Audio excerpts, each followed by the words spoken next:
de este tema. Saludo al maestro Ricardo Sevilla, coordinador de investigaciones especiales en Regeneración MX y miembro de esta familia Sin Censura. Ricardo, un abrazo, buenos días. Un abrazo, querido Vicente, público memorioso. Ya era hora, era justo y necesario que se tomaran las bridas de la Secretaría de Educación Pública, una secretaría que en su momento estuvo tomada por personajes ramplones, nefastos, ya lo hemos dicho. Fausto Alzati, por ejemplo, estuvo al frente de esa secretaría empañándolo todo. Y así fue el gobierno de Felipe Calderón, el gobierno de Enrique Peña Nieto, por hablar únicamente de los dos últimos. Pero bueno, son durísimas y reveladoras las palabras de Marx Arriaga. Insisto, Marx, así como se oye, porque la oposición le tira duro y a la cabeza, pero ni siquiera sabe cómo se llama. No es Max, no es Mad Max, nada, es Marx Arriaga. Y bueno, hoy en la mañanera, el director general de materiales educativos, precisamente de la Secretaría de Educación Pública, sostuvo que después de soñar con libros decorosos en las bibliotecas públicas y no saldos editoriales, esos saldos editoriales que les daban como pepitas, les vendían como pepitas de oro al Estado, pues bueno, cada biblioteca pública de este país, cada biblioteca normalista y miles de mediadores de lectura ahora sí recibirán libros de novedades editoriales, no solamente de México, sino también del extranjero. Y esto hay que celebrarlo. 172 títulos, novedades importantísimas. Y es que al inicio del gobierno del presidente López Obrador, fueron encontradas, de acuerdo a lo que nos informa Marx Arriaga, las bibliotecas en un estado paupérrimo, estaban abandonadas, las imprentas del Estado mexicano estaban desmanteladas. ¿Y quiénes eran las cabezas de estas tranzas? Héctor Aguilar Camín, Enrique Krause. Sí, público memorioso, parece que estas bestias sedientas de dinero pues aparecen por todas partes, hasta aparece animadversión personal. No es así.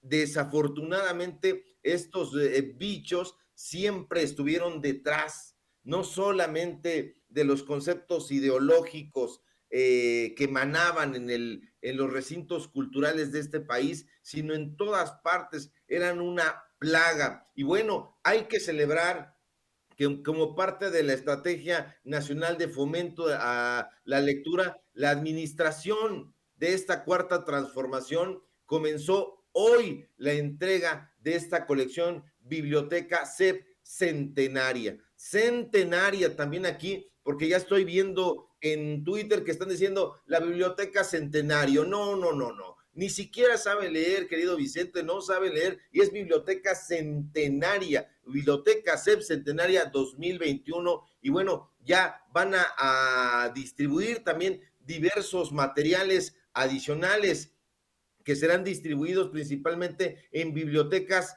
de primarias, de secundarias y bibliotecas municipales, porque los municipios estaban abandonados. A mí me tocó ver los municipios de los más hondos municipios en el estado de Veracruz, los más hondos municipios en el estado de Guerrero, y estaban ahí las bibliotecas municipales cerradas y desvalijadas, pero ya no será así. Ahora las bibliotecas municipales tendrán también títulos que incentiven a la lectura, no solamente en estudiantes, sino también en madres, en padres de familia y desde luego en el personal docente, que es lo más importante. Ya diste a conocer la glosa de lo que fue la presentación durante la conferencia mañanera en Palacio Nacional de Delfina Gómez, la secretaria de Educación, quien nos detalla de qué se tratan, de qué van estos 172 títulos de diversos sellos editoriales del país y del extranjero, lo cual le va a doler muchísimo a la mafia de Letras Libres, a la mafia de Nexo Sociedad y Cultura, que es como se llama esa empresa. Y bueno, hay que celebrarlo, hay que estar de manteles largos, porque esta biblioteca está integrada por títulos muy interesantes, pero además del interés que se concita, pues bueno, son fomento a la lectura a través de enfoques bien específicos, ciencia, tecnología y algo que se había dejado de lado desafortunadamente, que son los enfoques socioemocionales. Sí, ahora las generaciones pues tienen que tener un tratamiento, estas nuevas generaciones, sobre el acercamiento a la lectura. No es solamente ponerles un libro, no es solamente, y voy a ser impopular, ponerles ahí un armatoste como el Quijote, que muchos profesores en las viejas administraciones juraban sobre él, pero no lo habían leído y se los enjaretaban ahí a los muchachos, a las muchachas, a los niños, a las niñas. No, se está tratando ahora de manera distinta esta transmisión del conocimiento y hay que celebrarlo mucho. Los temas de los libros que se van a dar a conocer, que ya se están repartiendo hoy jueves, pues bueno, son la ciencia, sobre todo a partir de la pandemia pues bueno, laceró no solamente la parte económica, la parte de la salud en el pueblo de México, sino también, pues bueno, la parte educativa. Y eso es importantísimo. Ya salieron ahí convocatorias públicas para que no se vayan a aferrar ahí a los contratos a modo estas mafias de Héctor Aguilar Camín y de Enrique Krause. ¿Y por qué lo digo, Vicente? Pues porque estos personajes han estado una y otra vez saliendo con todo a hacer una denostación, a través de sus revistas, a través de sus medios de comunicación amigos, que son Reforma, que son El Financiero, la propia Letras Libres, Nexos, Milenio, etcétera, hacer una crítica acerca del modelo que se está implementando en la actual Secretaría de Educación Pública. Y no, sí es un triunfo, y es un triunfo social, es un triunfo del pueblo mexicano. Con eso soñó, probablemente hasta con la boca abierta, el joven José Vasconcelos, el autor de La Raza Cósmica. Con eso soñó también Jaime Torres Bodet, no Fausto Alzati, por favor. No Jesús Reyes Heroles, no estos mequetrefes, sino los auténticos secretarios de Educación Pública que en su momento estuvieron tutelando esa importante institución. Y bueno, se pasó un video ahí en la mañanera, un video que hay que ver con mucho detalle, hay que sacar incluso notas, porque ya empezaron a cundir las notitas a modo. Yo creo que están todavía estos reporteros, muchos reporteruchos que van a cubrir la mañanera y no le dieron vuelo a este tema tan relevante. ¿Por qué es tan relevante, público memorioso? Pues porque los niños, las niñas son el futuro de este país.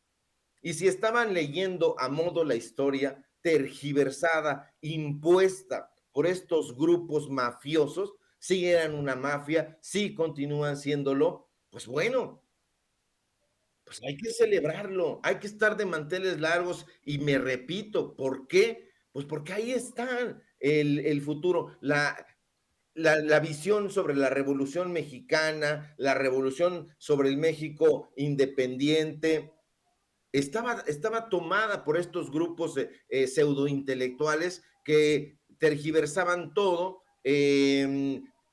combatían a los héroes revolucionarios e impulsaban a su propia narrativa, y eso era lo que se enquistaba en la cabeza de las futuras generaciones. Los mismos escritores, las mismas escritoras, pues bueno, no conocíamos a Josefina Vicens, no leíamos a Sor Juana Inés de la Cruz, no leíamos a Inés Arredondo, a Elena Garro. ¿Por qué no las leíamos? Pues bueno, porque estaban los amigos de Krause, los amigos de Héctor Aguilar Camín, y entonces la gente conoce ahora a estos bichos que son Héctor de Mauleón, y hay incluso gente, sobre todo en la derecha, que considera que este mequetrefe era un cronista. No, cronista para nada. Cronista fue Carlos Monsiváis, quien acuñó la frase de lo marginal al centro. Ese es el tipo de autores que nosotros debemos estar leyendo. Y bueno, estos 172 títulos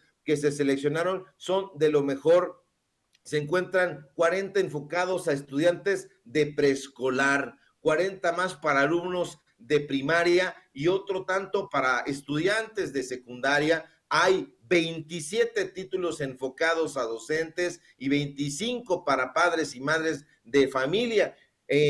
Adicionalmente, también hubo una presentación de parte del INA, donde se presentó el libro México, Grandeza y Diversidad, que busca precisamente destacar la importancia de la diversidad étnica y lingüística de este país, que fue marginada durante muchísimo tiempo, durante sexenios, diría yo, por parte de estos grupos conservadores. Ahora, la idea central es mostrar la grandeza, esa grandeza del México contemporáneo, que no se basa necesariamente en la capacidad de adquisición, en el tamaño de la economía, sino en algo central, que es la diversidad cultural, y que los grupos neoliberales han querido empañar tratando de imponer un solo modelo, una sola ideología, y no, México es sobre todo pluricultural. Entonces, este es el resultado